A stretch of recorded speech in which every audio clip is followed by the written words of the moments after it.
안녕하십니까. 한문학 강좌 TV를 맡은 한의사 이한영입니다. 전 시간에 이어 열하일기에 보이는 그 박지원 선생이 그 한사군에 대한 그 같은 생각들을 사료적 바탕 위에서 설명한 것을 우리가 한번 눈여겨볼 필요는 있습니다. 그러나 이것이 현대 사회에서 그 어떤 식으로 이해를 되고 있고 무엇이 문제 있는가를 또 한편 알아보는 것도 참 뭐랄까 재미있는 어떠한 그 시간이 될 수 있다고 봅니다. 자, 그러면은 내용을 한번 보죠. 자, 전 시간에 이어서 열하일기에 나오는 아주 이제 그 박지원 선생이 얼마나 그 해박한 지식을 가지고 있고, 당시에 여러분 조선시대 학자들은 이렇게 연암 선생만큼 이렇게 박식하지를 못했어요. 대부분의 학자들은 소위 말해서 주자 철학의 그 이기 문제에 대해서 거의 심혈을 기울였다고 보시면 됩니다. 그래서 저 같은 사람도 그런 책들은 비교적 이렇게 그 수월하게 볼 수 있는 반면에 열하일기를 보게 되면은 아주 곤혹스럽고 낭패스러워요. 역사적인 지식이라든가 지리라든가 여러 가지 그 보이지 않는 것, 철학적인 그러한 용어가 아니라 실질적인 어떠한 그 우리 일상생활에서 우리가 접할 수 있는 그러한 그 뭐랄까 문자 이런 거 또는 청나라 때의 어떤 그 이름들 이런 것들이 막 불쑥불쑥 튀어나오고 또는 중국식 어떠한 그 문자가 아니라 청나라식 이런 문자가 이렇게 마을 이름이라든가 이름은 이렇게 중국 사람들 이름하고 많이 틀리기 때문에 이게 처음 보게 되면 당황스럽습니다. 그래서 그것을 주석을 통하거나 번역본을 보지 않으면 굉장히 어렵다는 거. 우리 그 한국 사회에서 여러분 예전에는 물론 한문에 능했던 분들이라 하더라도 열하일기는 그렇게 쉽게 볼 수가 없었습니다.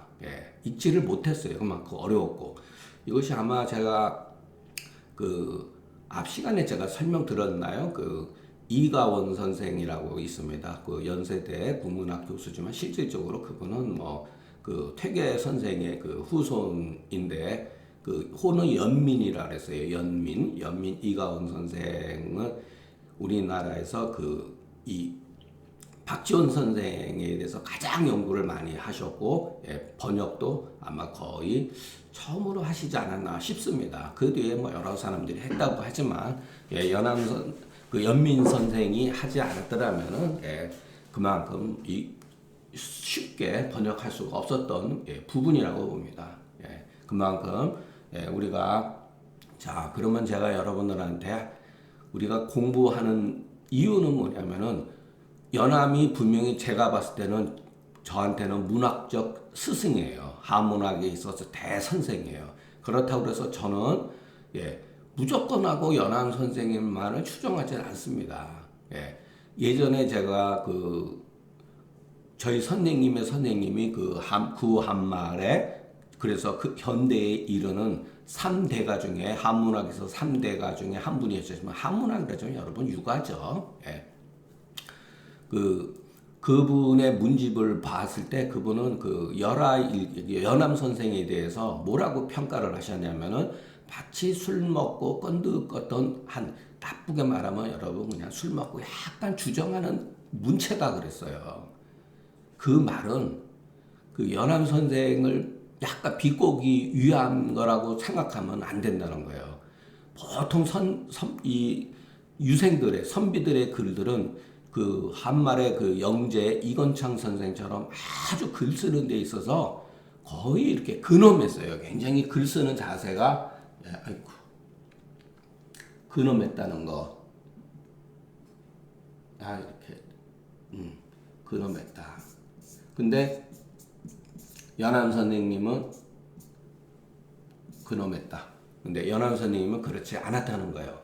굉장히 근엄한 반면 그러니까 근엄이라고 하는 건 뭐냐면 또는 간엄이라고 해도 됩니다. 이게 일종의 고문의 어떤 문체예요. 고문의 문체. 그래서 연한 선생님은 술 먹고 건드딱 흥얼대기로 하고 폐관 잡기라든가 후세 예를 들어서 양반전이라든가 뭐 이런 거에 대해서 패간 잡기 문학이다. 예, 이런 식으로 그 비판을 가했잖아요. 그 이유가 여러분 있습니다. 예, 연암 선생이 그 북경을 가서 보고 그 강희제의 그 70세 그 생신 탄신을 맞아가지고 한 몇 달 동안 여행을 하고 청나라 문화를 보고 우리 조선 시대의 학자들이 얼마나 우물한 개구리라고 하는 것을 느끼고 거기에 굉장히 번창한 문화라든가 다양한 서적들을 보고서 그 영경인가 어디에 갔을 때 사고 전설을 문틈으로 봤다고 합니다. 그 어마어마한 책들을 봤다고 합니다. 실제로 보지를 못할 정도로 막 보지 못했지만 문틈으로 봤다고 합니다.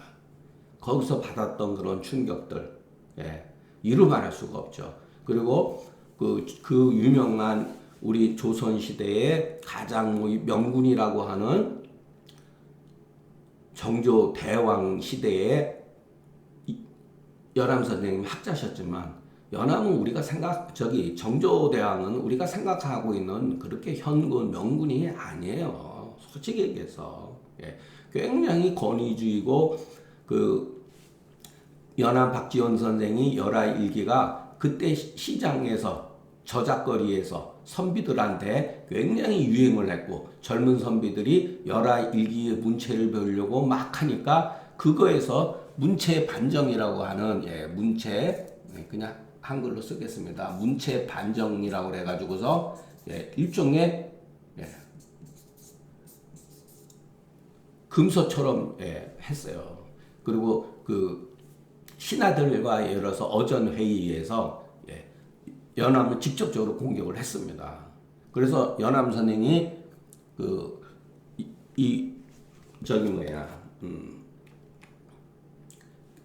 여한 식가문체에 보면은 그 변명하기 위해서 나름대로 여러분 또 글을 써서 고문으로 글을 써서 농사에 글을 써서 올렸다는 것을 제가 여러분들한테 여러 차례 말씀드렸을 겁니다. 그만큼 여러분 어려운 시대였어요. 깨어있는 지식인이 살기에는 굉장히 더 어려운 시대였어요. 소위 말해서 문자를 가지고서 통제를 하던 시였고 보다도 더 주자의 그 원리주의에 빠져가지고 오로지 주자를 더 강화시켰다는 거예요. 여러분 우리가 알고 있는 실사구시의 학문을 추구한 정조가 아니었어요.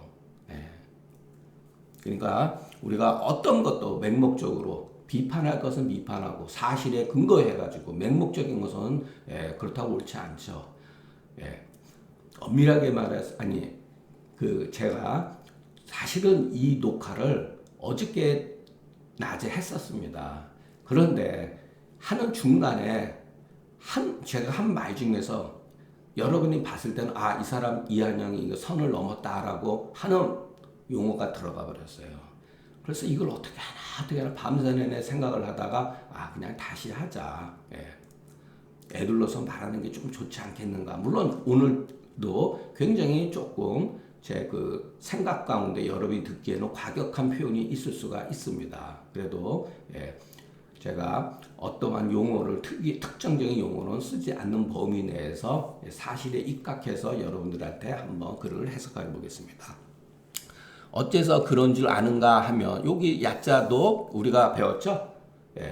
저는 쓸 때 요 야자를 쓰지 않습니다. 이거 없어도 돼요. 하이지기연고 하면 한서지리제 이렇게 지리지라고만 쓰면은 우리나라 동국지리지를 말하는 거고 한서지리지를 말하면은 중국에서 발한 그 문헌이죠. 한서지리제는 분명히 한나라 때 저기죠.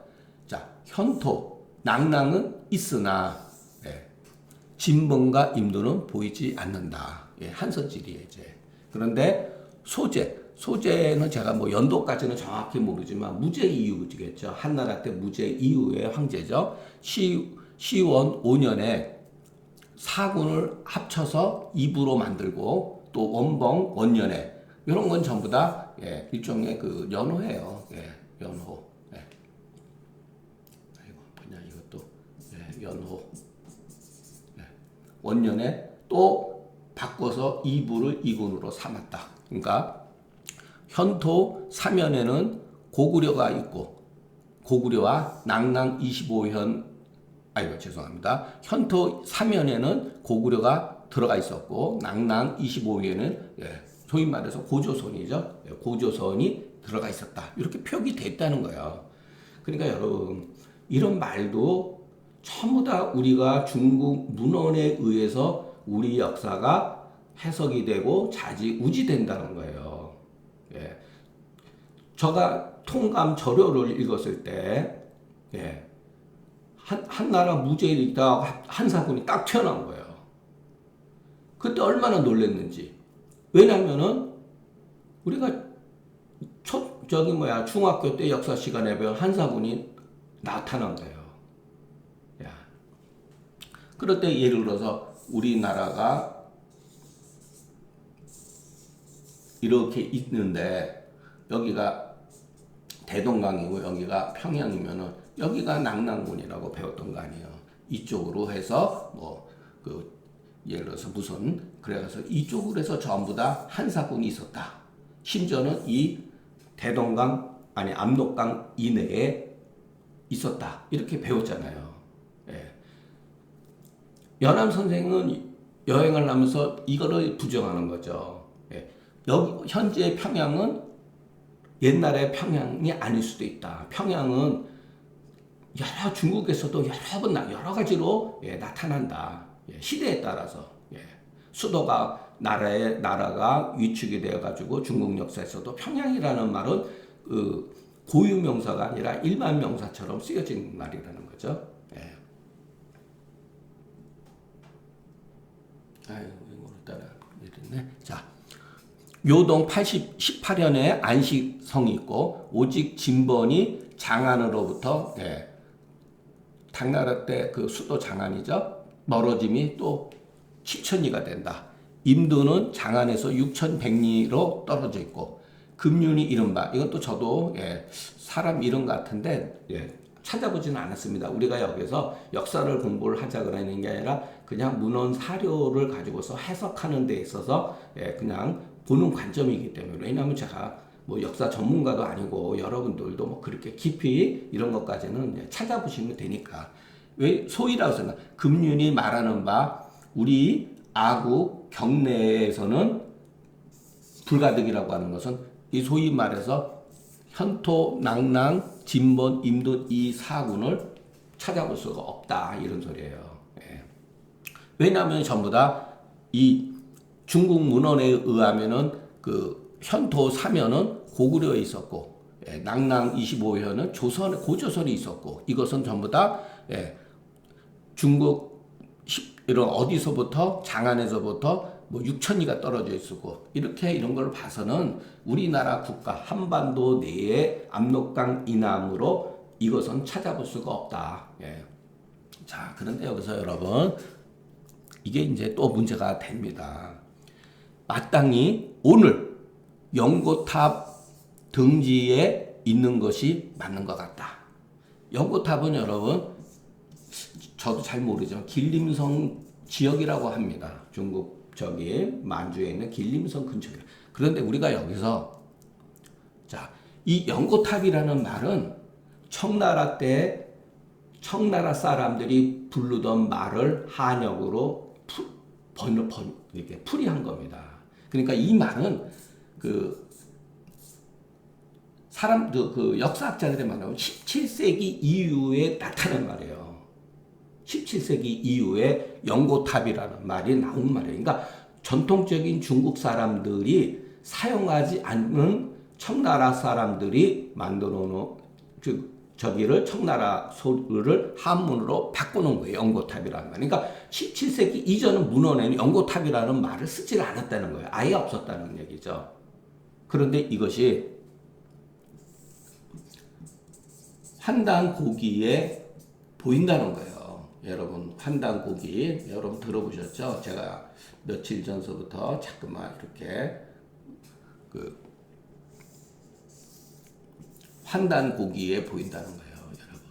환단 고기는 20세기에 나타난 문헌이에요. 조작된 글입니다, 이거는. 이게 대표적인 위서예요. 저는 서전도 여러분 위서가 많이 포함되어 있어요. 그러나 위서라 하더라도 거기에 철학적이거나 여러 가지 배울 만한 가치 근거가 있으면 읽으면 됩니다. 근데 환단고기는 그렇지가 않다는 거. 심지어는 여러분 일제들의 용어, 일제들이 만들어 놓은 일제시대에 일본 사람이 만들어 놓은 한문의 개념들이 여기 굉장히 많이 들어가 있어요. 예.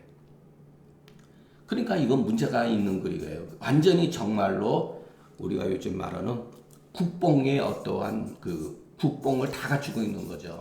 그런데 문제는 뭐냐면 환단고기 위서라고 그러면은 매국노라고 그러고 친일파라고 그러고 사대주의자라고 그러고 이렇게 매도를 한다는 거예요.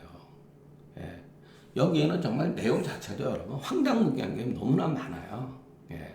이거는 그냥 우리가 판타지 소설로 그냥 본다 그러면 여러분 관계가 없습니다. 왜 이런 것이 나왔느냐면은 민족 정신을 일제 시대를 통해 가지고 민족 정신을 고취하기 위해서 1900 초에 나왔던 말 저게 이것이 계속해서 업그레이드 돼 가지고 결국 1970년대에 세상에 드러난 건데 이게 하나가 문제가 뭐냐면은 환단고기 이면에 소위 말해서 민족 종교를 라고 하는 소위 말해서 그러한 단체들의 요즘에 경전으로 취급되어 있는 거예요.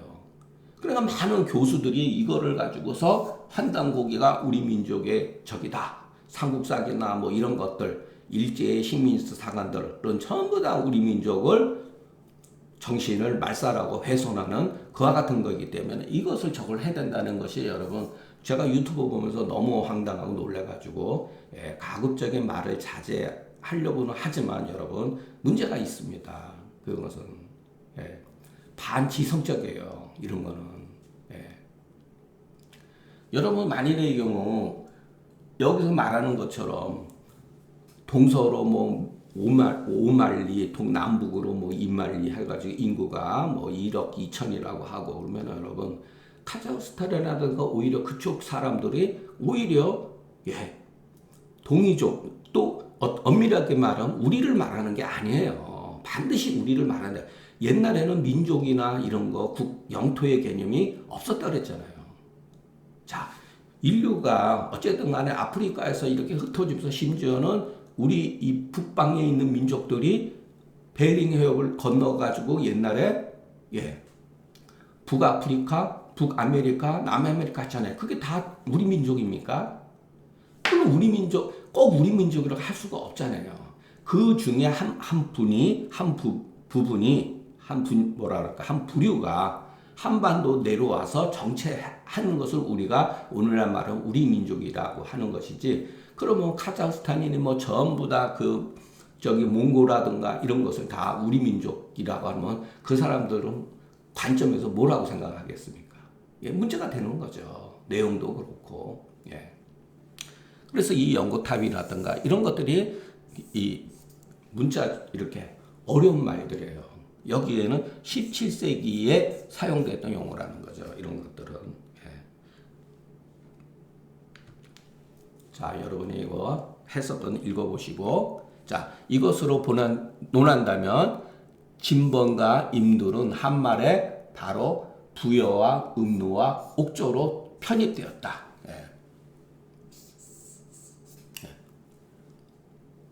그러니까, 이게 이제 소위 말해서 우리가 말하는 그 고구려의 그 뿌리라고 할 수가 있죠. 그 광개토대왕비의 그 조상이 북부여에서 뭐 그까지 생각 안 하는데 북부여라고 그랬나 뭐래 부여에서 왔다 그랬잖아요. 광개토대왕비에. 이것은 어떻게 보면은 우리 민족하고 우리가 지금 말하는 우리 민족하고 관계되어 있는 그러한 영역의 그 나라를 말할 수가 있죠. 일종의 부족 국가들이죠. 부여 5시고 5지역이고 옥저는 4지역이 혹은 물길이라고 변했고 혹은 나중에는 말갈이라고도 했고 또는 발해라고도 했고 변해서 여진 엄밀하게 말하면 여진, 말가 이런 것도 전부 다 우리 중국 입장에서 크게 보면은 전부 다 같은 어떤 그 적일 수도 있죠. 이것도 우리 국뽕에 사로잡혀서 말한다면 우리 민족하고 전혀 관계가 없다고 할 수가 없습니다. 저는 그것은 찬성을 해요. 여진이나 말과 막 피도 섞이고 여러분 그 함경도라든가 이런 데서 전부 다 보면은 여진족한테 많이 우리가 들들 볶이고 살은 적도 많잖아요. 또 중국은 역사적으로 보면은 그 진시 황제가 만리자성을 쌓았다 그러지만 만리장 싼 건 아니잖아요. 그러나 그것은 흉노를 막기 위해서 그런 거죠. 한나라 때 초기 무제 때까지도 흉노족에 의해서 엄청나게 시달림을 받았어요. 예. 결국은 뭐냐 말이거든요. 말을 굉장히 흉노족이 잘 다뤘어요. 예. 그래서 계속해서 변방을 심하니까 그 저기 자치 통감에 보면 그럼 다 나와 있어요. 한 민족들이 얼마나 이 흉노족에게서 수백 년 동안에 걸쳐서 그 공경에 처했는지. 오직하면 절대 권력을 가졌던 진시황도 여러분 흉노족을 방어하기 위해서 만리장성 쌓겠습니까? 그 뒤로 역사가 바뀔 적마다 여진족, 거란족, 예를 들어서 그 티베트 고원의 말갈족 이런 것들 전부 다 중국을 유린해가지고 왕조들을 괴롭히고 그랬던 거죠. 그러나 그 결과적으로 제가 지난 시간에 중국화 됐다는 거예요. 중국화. 네. 중국화 됐다. 지금도 티베트 민족들은 중국화되고 있잖아요. 결혼 정책에 의해서 중국말을 쓰고 신장 위구르 같은 경우는 엄청난 탄압도 받고 있고 그런다고 하지 않습니까? 그런데 우리 민족만이 그래도 고유 언어를 나름대로 지키고 정체성을 지금 유지하고 있다고 하는 것은 굉장히 우리가 그 고무적이고 정말로 우리 선조들에 대해서 감사하게 여겨야 된다고 저는 생각을 합니다. 자, 살펴보건대 아니라고 하는 건 살펴보다 이런 소리죠. 발해 때 무왕 대무예가 이거는 아마 이름 같아요. 무왕의 이름. 이것도 제가 찾아보지는 않았습니다. 발해 때 무왕 대무예가 일본 성무왕한테 답하는 글에 뭐라고 써 있냐면은 이런 말이 써 있다고 합니다. 뭐지? 모르다나 느리네. 고구려의 옛 영토를 고려라고 그랬지만 고구려예요. 고구려의 옛 영토를 회복하고 부여의 풍속을 계승했다라고 했다는 거예요. 이 발해가. 그러니까 고구려 유민들도 발해에 많이 들어가 있고 심지어는 그 만주 이쪽으로 해서 그 부여족들도 그 뭐랄까 문화를 다 계승했다니까 어떻게 보면은 고구려의 그 전신인 고조선들의 어떤 그런 것들을 계승했다라고 볼 수가 있습니다. 이것으로 미뤄보건대 한나라 사군의 반은 요동에 있고 반은 여진족에 있다. 과거 포락이라고 하는 거는 여러분 저도 이것은 정확하게 해석하기인데 과거라고 하는 건 걸터 앉다 이런 소리예요. 포락은 이렇게 펼쳐졌다 이런 소리죠. 그러니까 이와 같은 것들이 요동과 여진이 이렇게 퍼져 있는 것이 본래 우리 이 폭언도 여러분 제가 정확하게 잘 모르겠습니다. 폭언은 원래 다리, 교량이라는 뜻이라고 합니다. 그러니까 여기서는 우리나라 영토를 말하는 거예요. 우리 지금 알고 있는 한반도 영토, 북쪽에 있는 영토로 걸터 앉았다라는 뜻이죠. 이것을 더욱더 경험할 수 있다. 요거는 여러분이 요거를 참고하시면 되겠어요. 한사군의 반은 요동, 반은 여진에서 우리나라 땅 역시 영토로 삼고 있었다는 것을 고증할 필요가 된다. 그러나 한나라 이래로 중국 사람들이 말하는 바, 칭하는 바, 패수는 일정하게 걸고 그 위치가, 그 거주지가 정해져 있지 않고 이런 소리죠. 또 우리 동방의 선비들도 반드시 오늘날에 앞서서는 고평양이라고 그랬잖아요. 고평양은 중국이 여러 개의 평양을 말하는 거죠. 여기서는 현대 대동강 위역의 평양을 말하는 거죠. 금평양으로서 그 증거, 그 기준을 세웠다 이런 소리예요. 모든 것을. 그러니까 연암 선생이 여기에 대해서 반론을 제기한 거죠. 그러다 보면 어떻게 되죠? 한사군이 완전히 압록강 이내로 해서 우리 소위 말해서 평양에서부터 압록강 위역으로 한사군이 설치되어 있다라고 해석하게 되는 거죠. 그러니까 이와 같은 말은 뭐냐면은 불분명하기 때문에 이것을 통해서 조선시대 고려 때의 선비들은 전부 다 한사군이 우리 그 압록강 이내 그리고 평양에 낙랑군이 있었다고 하는 것을 규정했다는 거예요. 그렇게 받아들였다는 거예요. 그렇기 때문에 이것은 한사군의 어떤 위치라든가 이것은 일제에 의해서 일제들이 우리 민족을 예를 들어서 뭐랄까 이렇게 기상이라든가 이런 것을 낮추기 위해서 만들어 오는 학설이 그러니까 식민지 사관이 아니라는 거예요. 이전서부터 조선시대에도 팽팽하게 이런 것들이 정설로서 받아들였다는 거예요. 그렇기 때문에 분연히 막 어지럽게도 폐수의 자리를 찾으니 왜냐하면 평양 주위에 폐수가 있으니까 이것은 다른 이유가 아니다.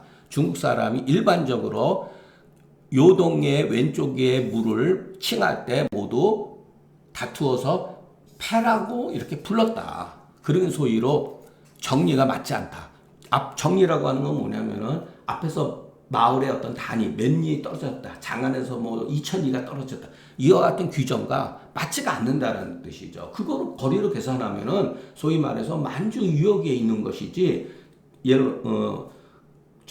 오늘날 말하면은 북경이죠. 북경 이쪽으로 해서 한사군이 있는 것이지, 낙랑이 오늘날의 대동강 유역에 평양에 들어올 수가 없다라는 게 바로 정리가 불합하고 이렇게 추측을 합니다. 그렇기 때문에 사실들이 대부분이 어긋나니 이와 같은 이유 때문이다. 결국은 오늘날의 평양으로서 그 근거를 기준으로 삼았기 때문이다는 소리죠. 반드시 이렇게 했기 때문에. 그렇기 때문에 이것은 여러분 일제 식민지 역사하고 전혀 관계가 없는 거예요.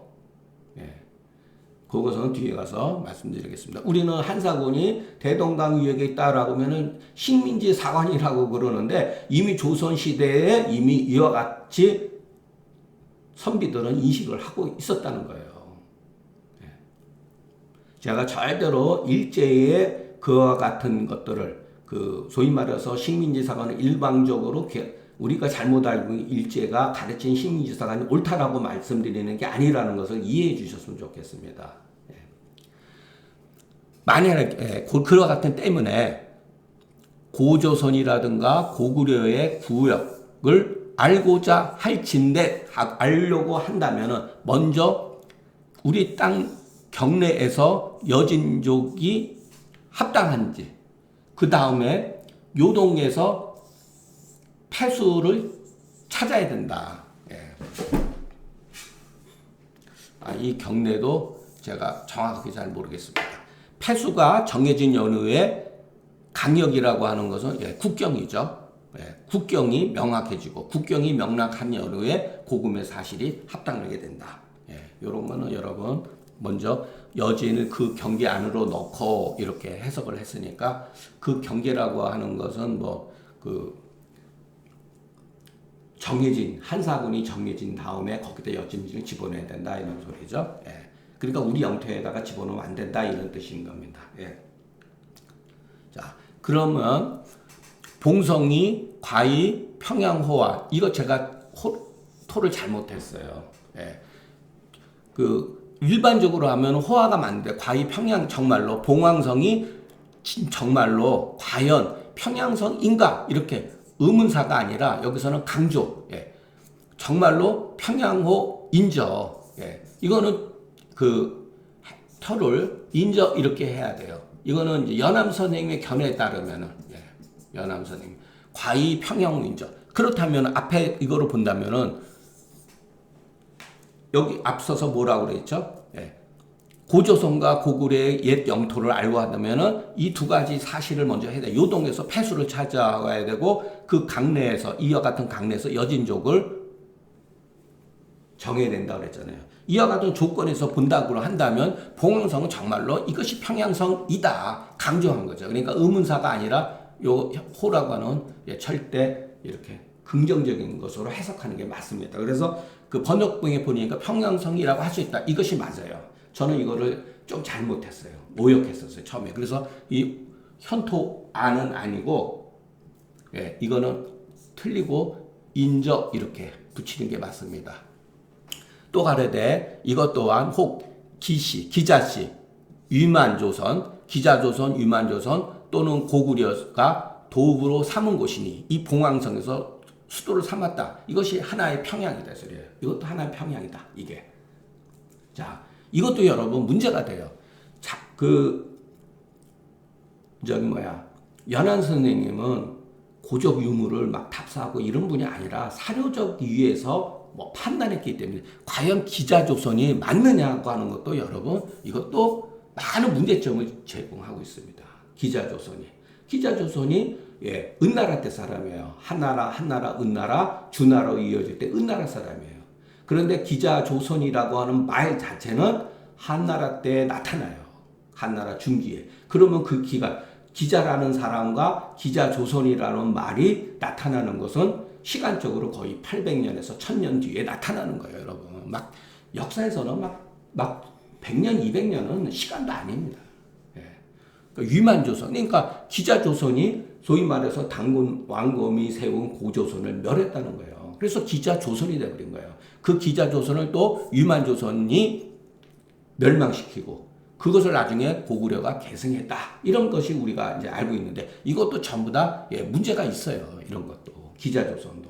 그러나 어쨌든 간에 그 사료적으로만 본다 그러면 이것이 정말 평양이다. 그렇기 때문에 이것 또한 일평양이다. 봉황성이. 또 당서 배구전에 말하길 고려는 여기서 고려는 신라 이후에 고려를 말하는 게 아니에요. 고구려예요. 중국 사람들이 또는 고려라기도 하고 또는 구자를 쓰기도 했습니다. 이렇게 구자, 구려 이렇게도 약간 낮춰서 쓴 말이에요. 고구려인데 고려라고 표현했어요. 그러니까 중국 문헌에서 이때는 고구려를 말하는 거예요. 고려는 본래 고주군이니 주나라가 기자를 봉했다라고. 이게 무려 당서에 나타나는 겁니다. 기자라는 이름이 나타나는 것은 서전에 나타나요. 은나라 말의 현인이에요. 현자. 주나라가 망할 때 망명을 해요. 그걸 가서 주나라가 은나라를 멸하고 나서 기자가 현인이겠다 봉했다는 거예요. 여기 봉한 게 이게 뭐죠? 명확하지 않잖아요. 어디다 봉했다는 거예요. 고주군에다가 봉했다 이런 소리죠. 이게 당나라 때 나타나는 거예요, 여러분. 그러니까 은나라에서 당나라는 무려 1500년 흐른 다음에 나타난 문헌에 이런 말이 있는 거예요. 이걸 우리가 맹목적으로 믿을 수가 있습니까? 한나라가 사군을 나눔에 이른바 고죽지는 오늘날의 영평부에 있고 광연원에 또 옛 기자묘가 있고 기자가 은나라 관을 쓰고 쓴 석고상이 있다. 광연원에 있었다는 거예요. 이거는 그 우관이라고 하는 것은 은나라의 모자라고 생각하면 됩니다. 그와 같은 것을 요즘 말하면 석고처럼 이렇게 그 기자를 이렇게 동상을 만들었다는 거예요. 근데 이것이 여기에 있어서도 여러분 우리가 이런 것도 능력에서 봐야 돼요. 황명 가정시에 황명은 뭐죠? 그냥 명나라예요. 그런데 왜 여기다가 황자를 붙였을까요? 연암 선생도. 이게 당시에 글 쓰던 어떤 그런 거예요. 이게 이런 데에 바로 주자의 4대 주가 명이면 명이지 또는 어떤 경우는 유명이라고 쓴 데가 있습니다. 유명. 이거는 큰 뜻이 없어요. 이렇게 써요. 근데 황명 이러니까 높인 거죠. 그러니까 분명히 연암 선생도 그 시대의 흐름에 따라서 글을 쓸 수밖에 없었어요. 가정이라고 하는 거는 그때 어떤 예를 들어서 가정, 만력, 숭정 이렇게 그때 당시 황제의 연호예요.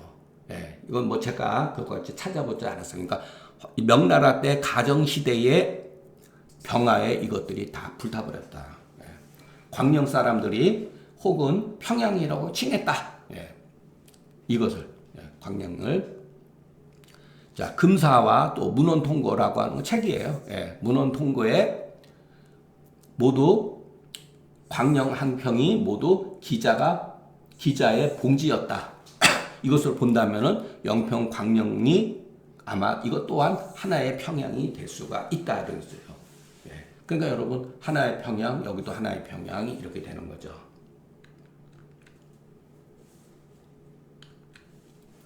요사에는 발해현 덕부는 본래 조선 땅이었다. 이거 다 고조선이죠. 기자가 그 평양성에 그 분봉된 곳이다. 평양서로 분봉된 반이 평양성이었다.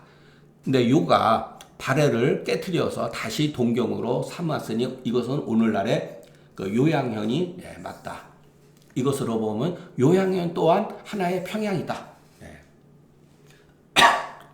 자, 우리가 미국의 그 예를 들어서 보면은 미국 땅 이름, 지역 이름 가운데 또는 동네 이름 가운데 그 영국에서 그 이주했을 때 청교도들이 미국으로 이주해 왔을 때 종교의 자유를 만들기 위해서 어떤 지역에 자기들이 거주 지역을 만들잖아요. 그러면 영국에서 살던 이름을 빌려다가 쓰는 경우가 많았다고 합니다. 그러니까 그런 뜻에서 여러분 이렇게 평양도 마찬가지예요. 그러니까 평양이라고 하는 것은 대동강에 있는 유일무이한 곳이 평양이 아니라 중국에도 평양성이 여러 개 있다라는 것을 말하는 거예요. 예. 그렇기 때문에 하필이면 연암선의 입장에서는 대동강 유역의 평양을 오로지 평양이라고 짓는다면 낙랑군이 당연히 평양에 오늘날에 말하는 평양이죠. 거기 유역이 되는 거죠. 그러니까 저기 연암선생이 부전자축이라면서 싸우지도 않고 스스로 우리 영토를 깎아내렸다. 이런 말을 쓰게 되는 거예요. 그래서 우라고 하는 거 연암선생 내가 생각하는데 기자씨가 처음에 영광 그 지역에서 거처하다가 뒤에 연나라 장군 주계에게 이런 것도 여러분 그냥 느낌으로 이렇게 통밥을 할 수가 있습니다. 연나라 장군 주계에게 전쟁에 져서 쫓기게 돼서 땅 이천리를 잃어버렸다. 그러니까 점차 동쪽으로 옮겨가면 마치 중국에 예를 들어서 진나라와 송나라가 남쪽으로 내려간 거죠. 송나라도 북송에서 남송으로 내려온 거잖아요. 그죠? 그런 뜻이에요. 남쪽으로 건너와서 멈추는 것을 모두 다 평양이라고 했다. 자, 그러니까 우리가 연암 선생의 입장은 충분히 이해가 가죠. 사료적으로. 자, 오늘날의 대동강의 평양도 바로 그 하나다. 폐수도 또한 이어갔다. 고구려의 그 강역이 땅의 어떤 그 지역이 때에 따라서 이렇게 발전되기도 하고 영토가 광개토대왕때 영토가 많이 어떻잖아요. 또는 위축되기도 하고 폐수의 이름 또한 따라서 옮기게 됐다. 폐수도 마찬가지로 그 평양성으로 내려오면서 따라서 내려왔다는 걸 보면 됩니다. 장수왕 때에도 평양으로 천도했잖아요. 중국 남북조시의 주군의 그 호칭을 서로 간에 이렇게 교체했다는 건 뭐 저도 안 찾아봤는데 서로 이렇게 막 썼다는 얘기 같아요. 그 북쪽에 있다가 남쪽으로 오면서 또는 남쪽에 있다가 북쪽으로 가면서 그 이름을 주군의 이름을 막 갖다가 서로 썼다는 거죠. 그러므로 오늘날의 평양으로서 평양으로 규정하는 것은 여기는 것은 여기 써 있고 위자가 있고 오늘날의 평양으로서 정말로 평양이다고 여기는 것은 대동강을 가르쳐서 폐수라고 하는 것이다. 이게 정해진 거죠. 그러니까 연암선 입장에서는 오늘날의 평양이 이게 다 이것을 오직 이 평양만을 가지고 오늘날의 평양을 평양이라고 규정해서는 안 된다는 뜻이죠. 그 평양이 그 평양 함경의 양계간의 산을 가르쳐서 그 개마대산이라고 하며 또 요양으로서 만약에 평양을 여기는 자는 모두 그 한우 역수를 가르쳐서 또 패수라고 한단 말이죠. 예. 그러니까 요양 땅을 가지고서 평양으로 여기는 경우도 있을 수가 있잖아요. 그럴 때는 모두 예, 한우 역수라고 하는 것도 저도 예, 이게 무슨 강인지는 모릅니다. 이런 거는 예, 그쪽에 있겠죠. 예. 이럴 때는 패수가 바뀌어진다는 거죠. 비록 모두 또 개마산을 가르쳐서 개평현산을 가르쳐서 아마 이게 이 지역에 있나 보죠. 요양 땅에 이런 거 개평현산을 가르쳐서 이것도 개마대산이라고 할 것이다. 이름이 다 이렇게 바뀐다는 거죠. 예. 그러니까 이름도 따라간다는 거죠. 평양에 따라서 이게 아마 호상교치라는 뜻 같아요. 예. 비록 예. 자 여기서 그 연한 선생님도 이게 틀렸다. 우리가 알고 있는 오늘날 평양이 아니고 여러 가지 있는데 지금 대동강 유역의 평양을 낙랑구로 삼을 수도 있지만 아닐 수도 있다라고 한 거죠. 절대적으로 이렇게 한 건 아니에요. 왜냐하면 여기서 딱 나쁘게 말 꼬리를 내렸죠. 비록 무엇이 옳은지 자세하지는 않으나 자기 견해를 이렇게 에둘러서 표현한 거죠. 반드시 대동강, 오늘날의 대동강으로서 폐수로 여기는 경우는 스스로 우리의 국토를 적게 한 논리이다. 그래서 그 열하일기에 보이는 예, 그 내용입니다. 자, 그런데 우리가 저도 물론 사료적만 따지는 사람이죠. 왜냐하면 제가 뭐 고고나 고고학 저거 전공자도 아니고 그냥 문헌만 봐가지고 근데 이 문헌의 문제점이 이제 문제가 있어요. 문헌만 그대로면 이 문헌 자체 그러니까 사료죠. 이 사료는 물론 1차적으로 중요한 거예요. 예, 1차적으로 중요한 단서지만 지금 연암 선생님도 이 사료적으로 쭉 문헌을 훑어서 이렇게 예, 말씀한 거죠. 예, 그러나 여러분 중요한 게 뭐냐면 이 사료를 증명하기 위해서는 여러분 고고학이 예, 등장해야 합니다. 예. 이 고고학은 19세기에 나타난 새로운 학술 방법이에요. 예. 실질적으로 그와 같은 유물이 있느냐 없느냐. 예. 그 다산 정약용 선생도 이 한사군에 대해서 한마디 하셨어요. 예, 이건 제가 직접 본 게 아니라 역사학자가 그렇게 얘기를 했으니까 그것은 믿어야 돼요. 기본적으로. 자, 그 말을 믿는다 그러면은 다산 정약용 선생은 일부 사람들이 그렇게 한사군의 예를 들어서 강토 내에 있지 않다고 여기는 사람들이 있는데 그것은 옳지 않다. 예. 저기도 다산 선생도 오늘날 대동강에 있는 평양이 낙랑군으로 본 거예요, 여러분. 예. 그러나 그것도 전부 다 어떻게 보면 사료적에서 자기 생각들이죠. 그런데 일제가 우리를 강탈하면서 전부 다 여러분 우리 역사를 여러분 우리보다 더 많이 연구를 했습니다. 일제가 우리를 통치하기 편하게 해서 도대체 조선이라고 하는 나라는 어떤 나라인가? 예. 그러면서 이 한사군에 대해서도 전부 다 예, 적을 했어요. 그래서 유물도 발굴해보고. 근데 놀랍게도 대동강 지역에서 평양 인근에서 한나라에 쓰던 예, 유물들이 대량으로 나오고 거기에 와당이 나왔는데 지금으로 하면 지붕 그 뭐죠? 예, 아이고 그 일종의 그 지붕 위에 그 올려놓는 어떤 그런 그 물건인데 거기에 낭랑이라는 말이 이렇게 쓰여져 있다는 거예요. 부인할 수 없는 사실이죠. 그리고 그런데 그때 당시에 일본의 그 유명한 그 일 분야의 학자가 중국에 건너가 가지고 그 북경에 가 가지고 그 한나라 때 유물들을 많이 사가지고 왔어요. 그래서 소위 말해서 그 민족주의 사관을 막 부르짖고 막 이런 사람들은 그 사람이 거기다가 그 대동강 거기 그 평양 인근에다가 묻었다고 말하는데 여러분 그거는 넌센스예요. 예. 그 너무 지나친 거예요. 그와 같이 그 사람이 그 북경에 가서 한나라 때의 물건을 사온 거를 마치 그 사람들은 뭐라고 그러냐면 낭낭의 유물을 갖다가 묻었다 그러는데 그렇지 않았다는 거예요. 이거는 역사적으로 밝혀졌어요. 예, 국립박물관에 가면은 그때 당시에 이 사람이 뭐를 샀는지 목록이 다 나와 있고 그것이 그대로 있습니다. 예.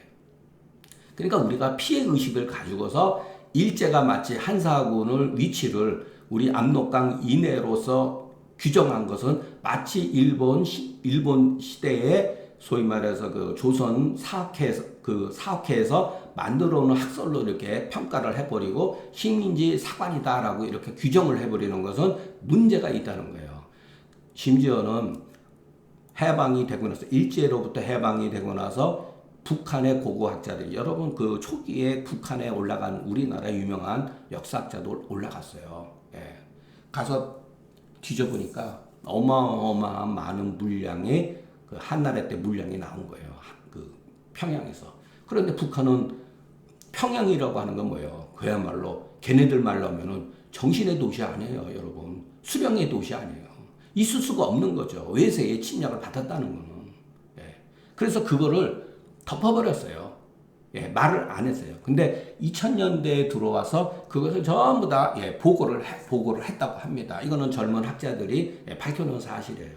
그러니까 북한에서도 이 한사군 위치가 낭랑군이 그 대동강과 평양에 있었다고 하는 것을 인정을 한 거죠. 자, 그래서 사료만 가지고 하면은 위험하다, 문제가 있다는 거죠. 예. 그런데 저도 그 여러분들한테 유튜브 이렇게 통해서 방송도 하고 그러지만 그 유튜브에 나타난 어떠한 그 고대사라든가 고조선에 대한 그 맹목적인 어떠한 그 뭐랄까 그 지나친 어떤 해석들 여러분 그 현실로 보면은 그냥 우리는 네안데르탈인의 후손들이죠. 아니. 호모사피엔스의 후손들이죠. 5만 전에 출현한.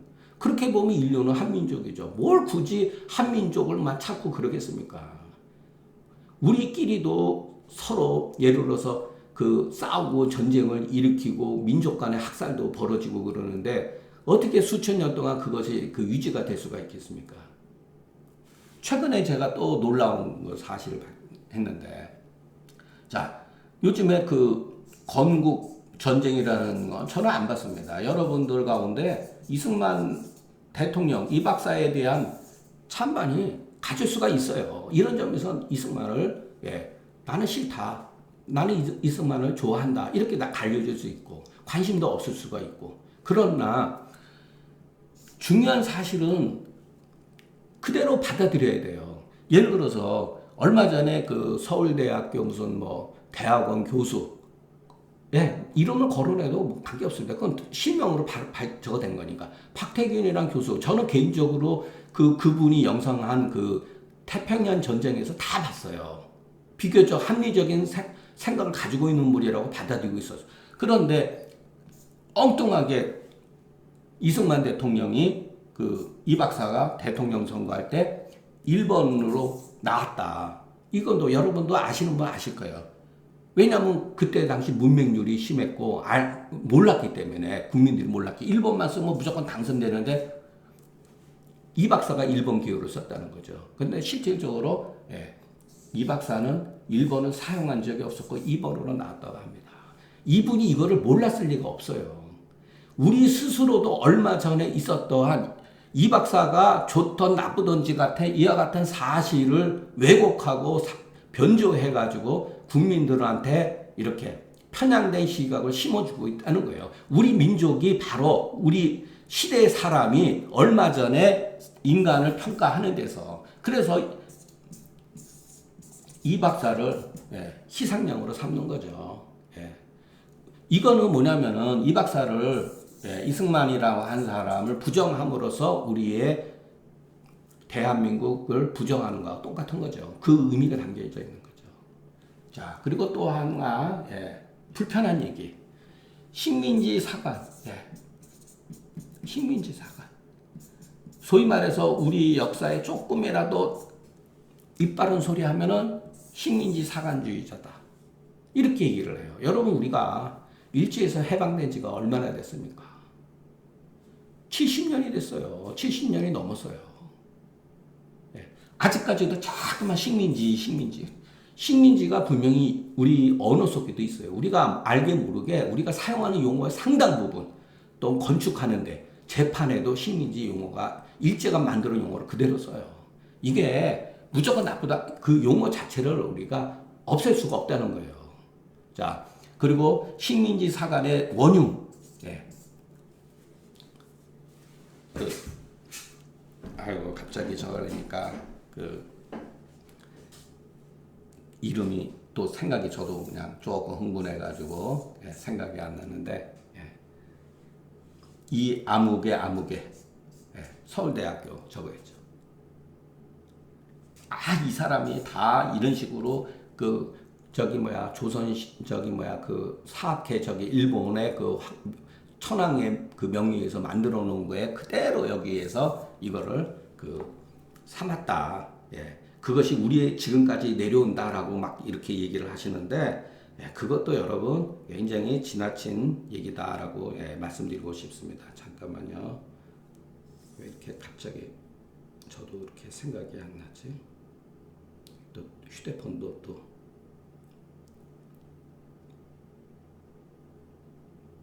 제가 참.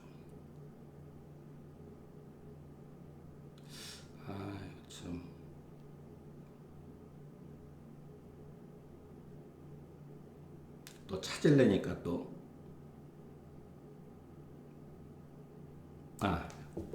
죄송합니다. 이병도 박사. 그냥 이병도 박사는 그냥 동네 강아지 이름이 돼버렸습니다. 식민지 사관의 대부. 이병도 씨에 의해 가지고서 전부 다 영향을 받았다. 이게 오늘날 70년대 이렇게 여러분 그렇지 않습니다. 이병도 박사도 바보 멍충이가 아니에요, 여러분. 기본적으로 여러분 사실에 근거해서 했다는 거예요.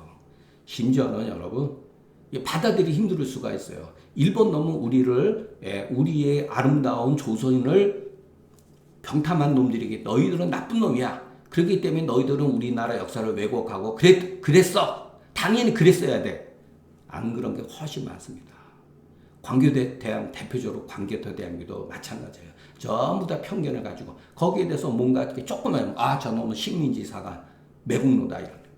소위 말해서 거의 민족주의라고 하는 데에 여기에는 민족주의 사관이라고 하는 것도 여러분 굉장히 위험합니다. 여러분 식민지 사관 못지않게 굉장히 위험해요. 우리들의 정상적인 사리 판단을 방해를 한다는 거예요. 민족주의 사관 자체도 결코 그렇지 않다는 거. 일부 그럴 수가 있어요. 여러분 그런 거 있습니다. 그러나 실질적으로 여러분들이 어떤 분야에 대해서 공부를 하고 논문을 쓰게 되면은 상당 부분 일본 사람들이 만들어 놓은 자료에 의해서 볼 수밖에 없습니다. 그만큼 잘해놓은 것도 있어요. 사실에 가까운 거. 그리고 조선은 부패하고 지나치게 어떠한 양반 위주, 어떠한 당쟁에 의해서 망했다라고 우리가 말을 하면은 그건 식민지 교육을 받은 잔재다 이렇게 여러분들은 우리는 그렇게 유튜브에서는 그렇게 말을 합니다. 식민지 사관에 빠진 놈이라고 매국노라고. 참 이거 보면은 또 유명한 대학교 유학과 교수가 환단 고기가 무슨 정서라고 그러고 정말 정말 그 양반도 참 어쩌다가 그렇게 됐는지. 우리 선배 가운데는 그러한 소위 말해서 증산교에서 대변자로 일하는 사람도 있어요. 없는 거 아닙니다. 여러분 제가 약간 기분 나쁘고 위험 수위를 넘어서 있는 발언을 한 것 저도 압니다. 그러나 우리는 항상 사실을 근거로 해서 우리 역사가 가지고 있었던, 저는 역사학자는 아니지만은 저도 이런 문제에서 굉장히 오랫동안 고민을 했고, 제가 한의사가 아니었으면은 저는 역사 쪽으로 공부를 했었을 거예요. 그쪽을 워낙 좋아했으니까. 그러면 저도 요즘에 말하면 일타 강사가 됐던가 아니면은 사람들 욕먹는 친일 식민지 사관에 쩌들은 역사학자로 이렇게 오명을 얻을 수도 있겠죠. 그러니까 여러분 이 한사군이라고 하는 것은 아직도 정확하게 정해져 있는 것은 아니지만 여러분 학계에서 이렇게 말을 하지 않고 상대를 안 하는 거예요. 소위 말해서 환동 고기를 막 진서로 해가지고 막 그 역사 학계에 대해서 막 그 얘기를 하는 것은 그거 상대할 가치가 안 되기 때문에 그러는 거예요. 광개토대왕기도 여러분 일본 사람 그 중위가 그 정보장교가 가져간 그 탁본을 그때 당시에 탁본이 있었어요. 그 탁본을 베껴가지고 가져간 거예요. 그러면 그 원석 탁본이라는 게 있어요. 탁본도 종류가 수십 종이라 합니다. 우리 국립박물관에 광개토대왕 원석의 탁본이 있어요. 그거 대조해 보면 일제가 어떻게 변주해 있는 거 다 알죠. 그래서 벌써 나타났죠. 벌써 발표했을 거예요. 그러나 검사하고 검토해본 결과 해석은 얼마든지 일본은 일본식대로 해석할 수가 있고 우리는 우리식대로 해석할 수가 있습니다. 그것을 앞으로도 연구를 해야 돼요. 그리고 비석 가운데에 비문 가운데 글자가 많이 훼손되어 있는 거 중요한 부분 훼손되어 있기 때문에 그것은 통화적 경우에서 해석 마모된 거지 일제가 자기네들 분리하다고 해서 깨트렸다라고 조작설 막 이러는데 아까 말씀드린 너는 나쁜 놈이야. 그러니까 네가 나쁜 짓 하는 건 당연해. 너희들은 그렇게 했을 거야 라고 단정 짓는 것과 똑같 만약에 아니면 여러분 그 충격을 어떻게 받아들이겠습니까? 저는 이런 거 많이 겪어봤어요. 서전을 공부를 했을 때 한의학을 공부했을 때 정말로 여러분 가운데 정성을 들여서 공부 안 한 사람이 어디 있습니까? 문제가 있잖아요. 서전에 보면은 근문에는 없는데 고문에는 있다 이런 말이 있어요. 고문에 있다. 근데 근문에는 없다 그러면 그건 위서라는 얘기예요. 뒤서. 그런데 글 자체는 굉장히 멋져요. 우리가 알고 있는 그 주자 철학의 사상 체계가 바로 그 위서에서 나온 게 많아요. 그때 받았던 제 충격은 뭐 이루 말할 수가 없죠. 그래서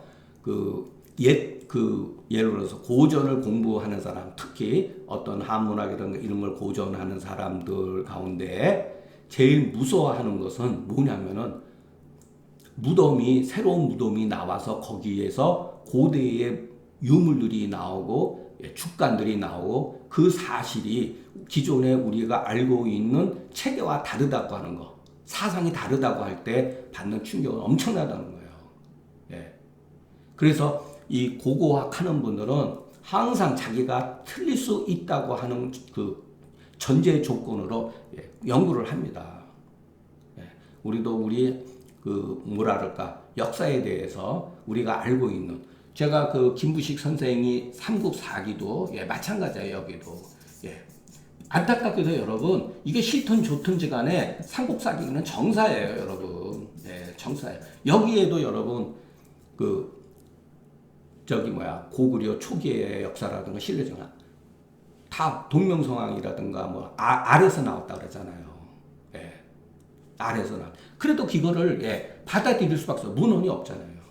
그리고 삼국사기에 그 말한 자기가 어디에서 출처를 얘기를 했는데 그 출처가 지금 존재합니까? 없죠. 그리고 조선시대에 자기들의 그 이순계의 그 조선을 정당화하기 위해서 그 마지막 왕, 우왕과 창왕이 신돈의 자식이라고, 국민왕의 자손이 아니라 신돈의 자식이라 그래가지고서 죽였잖아요, 결국은. 이것도 어떻게 보면 역사 왜곡이에요. 자, 그리고 심지어는 조선시대 초기에 이방원이 자기가 왕이 되기 위해서 나를 일으켰죠. 왕자, 1차 왕자나 2차 왕자. 역사책에는 그렇게 기록되어 있지 않아요. 정도전의 난이라고 되어 있지. 그것을 여러분 1970년대에 와가지고서 70년대에 와가지고서 바뀐 거예요. 정도전의 난이 왕자의 난으로. 엄밀하게 말하면 이방원의 난이죠.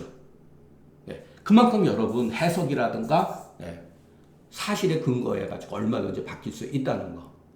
제가 오늘 여러분들한테 강의 드린 것도 훗날 또 바뀔 수가 있어요. 그렇기 때문에 여러분 이런 것을 우리가 가지고 있는 그 역사라고 하는 것도 굉장히 너무나 지나치게 한쪽으로 편향이 되면은 위험하다. 징후감을 일으킨다.